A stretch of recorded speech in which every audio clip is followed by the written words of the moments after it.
नमस्कार विद्वान साथियों, फाइट फॉर राइट के मंच पर आपका जोरदार स्वागत है। विद्वान साथियों, लगभग पिछले 10 दिन से बहुत सारे प्रश्न आपके आए हैं।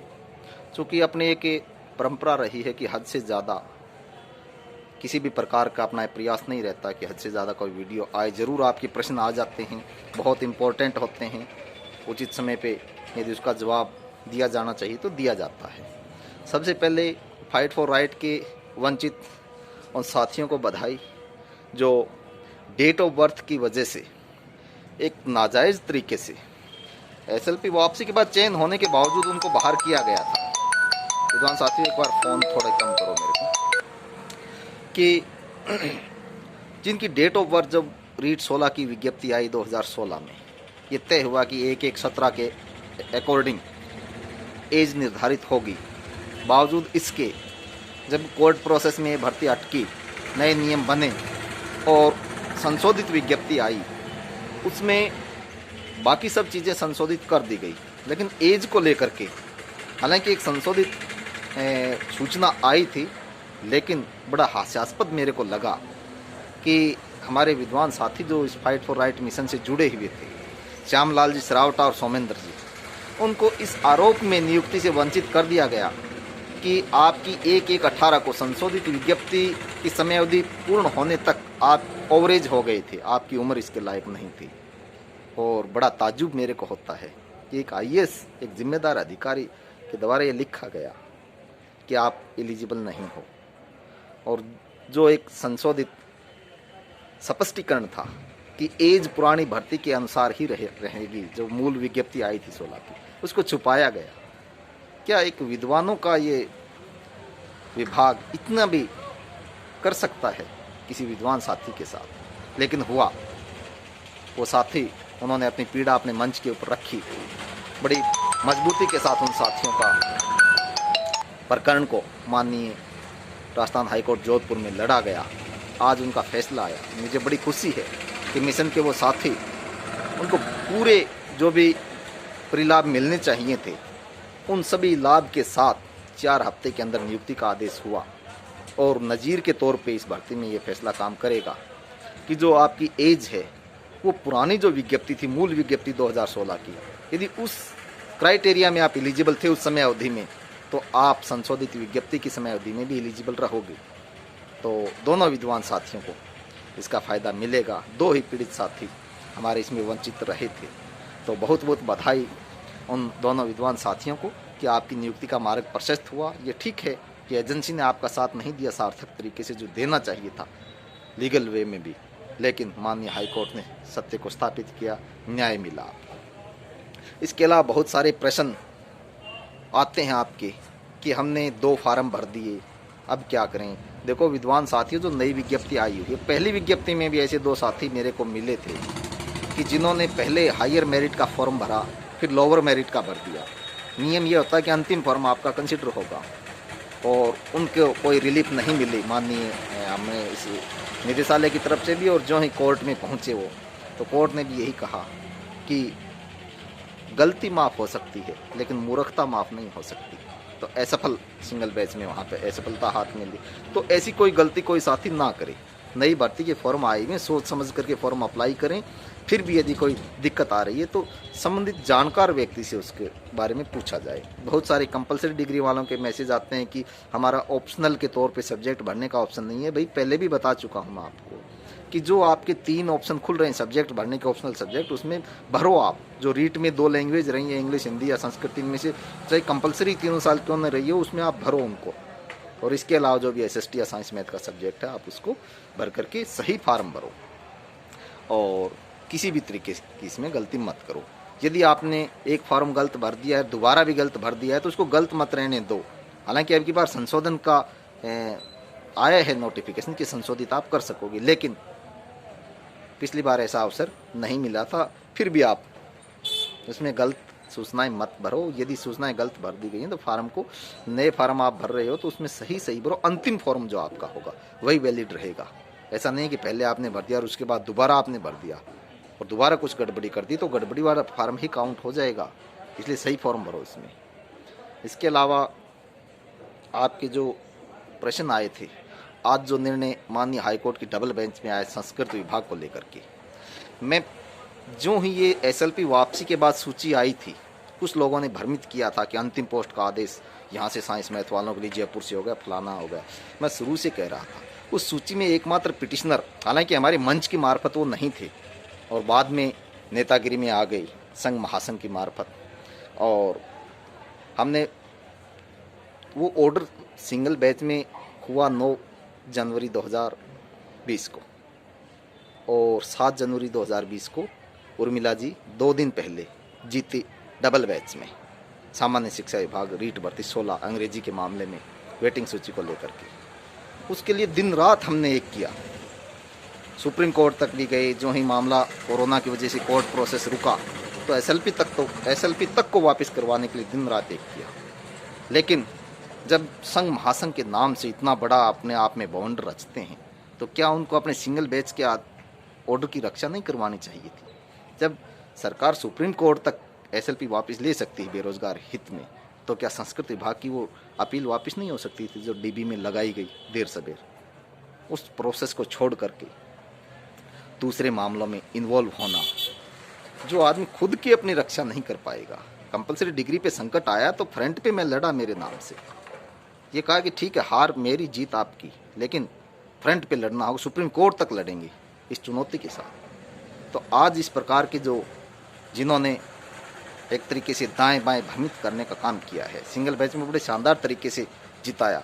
पिछले अक्टूबर से जब ये सूची आपकी अगस्त से आई है, अगस्त से मैं कहता रहा हूँ कि आपका संस्कृत विभाग का केस कमज़ोर पड़ गया है। जो सामान्य शिक्षा विभाग में जो मेन पिटिशनर था उसकी नियुक्ति या चयन आ गया है, उनका चयन सूची में वो शामिल हो गए हैं। तो इसलिए जो वास्तविक पीड़ित हैं वो आए अपने आप को पेश करें। बार बार पीछे के आप वीडियो देखोगे, आप अगस्त लास्ट के, सितंबर के, अक्टूबर के, नवंबर के, दिसंबर के, हमने आगाह किया, समझाया। झोली फैलाना हमारा काम नहीं था, हम पीड़ित नहीं है उसमें, लेकिन प्रदेश के बेरोजगारों को ज़्यादा से ज़्यादा न्याय मिले और ज़्यादा से ज़्यादा उनको अवसर मिले नियुक्त, इसलिए हमने बताया। लेकिन आगे नहीं आए। ये साइंस मैथ की मेन रीट थी जो हियरिंग पे थी डीबी में। हमने बहुत कहा कि साइंस मैथ के अभ्यर्थी आएँ, बड़ी मुश्किल से जब अंतिम हियरिंग पे ये केस पहुंचा तब बड़ी मुश्किल से सैकड़ों लोगों में से 5 अभ्यर्थियों ने हिम्मत सी करके अपने आप को पेश करने की कोशिश की, लेकिन उसी दिन ये फाइनल हियरिंग हो गई। वो मूल रूप से उसमें पार्टी नहीं बन पाई। आज हालात ये हैं कि कौन लड़ेगा? सुप्रीम कोर्ट की स्टेज बन गई है, कौन लड़ेगा? जो पिटिशनर जो हारा है वो सामान्य विभाग में नियुक्ति मिल जाएगी, क्यों लड़ेगा वो? और यदि बेरोजगारों का असली हिमायती होने के यदि वो लोग दावा करते हैं तो निश्चित तौर पर उनको लड़ना चाहिए थे। अब खुद के ऊपर बीत रही है। दूसरों के लिए वकील बहुत करते हैं, खुद के लिए वकील करें माननीय सुप्रीम कोर्ट में, और फ्रंट पे आप हो और कोई नहीं जा सकता।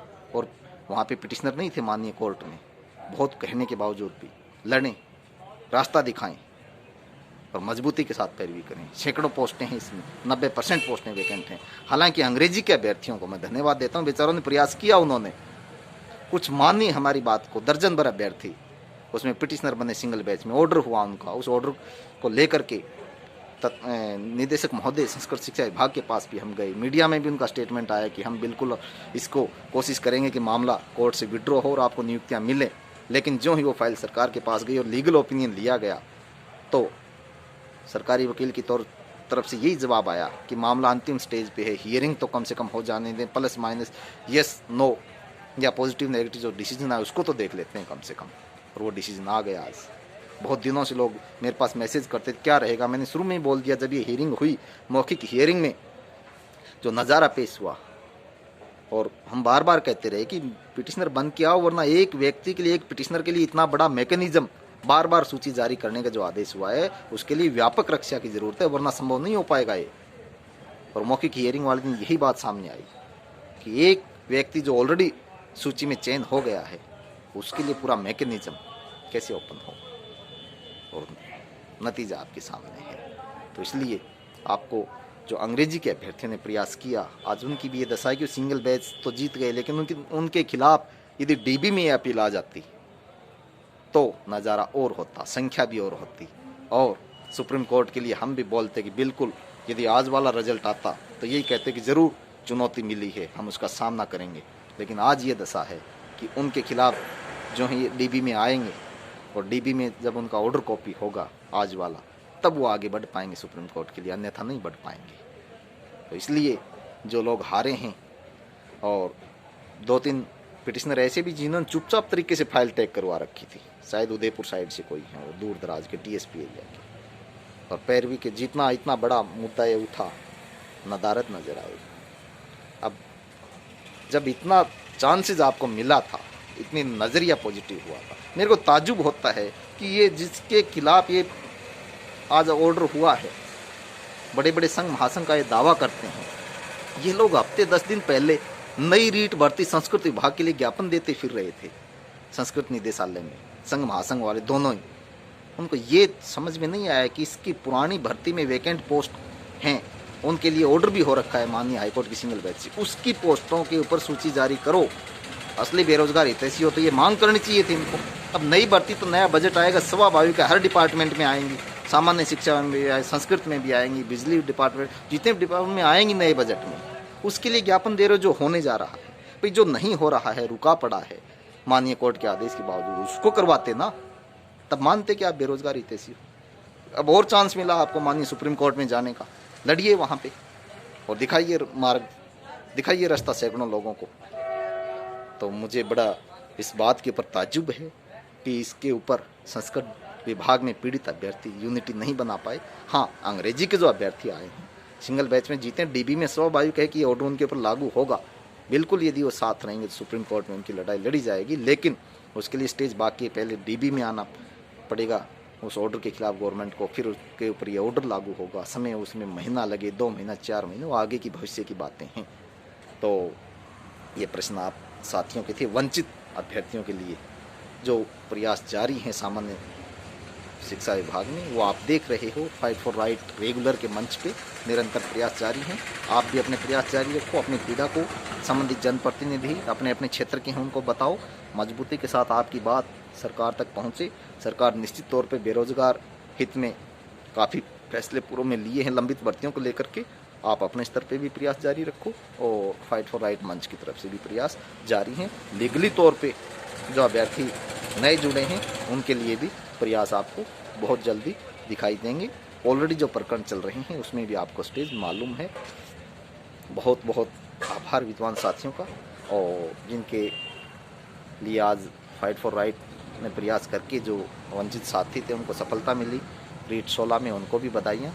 और ये जो चुनौती संस्कृत विभाग की आई है, जिन लोगों के नाम से चुनौती आई है उनको प्रयास करना चाहिए, मजबूती के साथ प्रयास करना चाहिए। असली स्टेज यही है, पता चलेगा कि रणछोड़ कौन है और समरवीर कौन है, रणवीर कौन है। स्टेज बननी है, निश्चित तौर पर उनको प्रयास करना चाहिए। बहुत बहुत आभार विद्वान साथियों का। बाकी आपके जो भी प्रश्न हैं फॉरम से रिलेटेड, और बाकी एक आधे प्रकरण और भी आपके लगे हुए हैं, उसमें भी कल आपके सामने स्थिति से आपको अवगत करवाएंगे। बहुत बहुत आभार विद्वान साथियों का, धन्यवाद सभी का।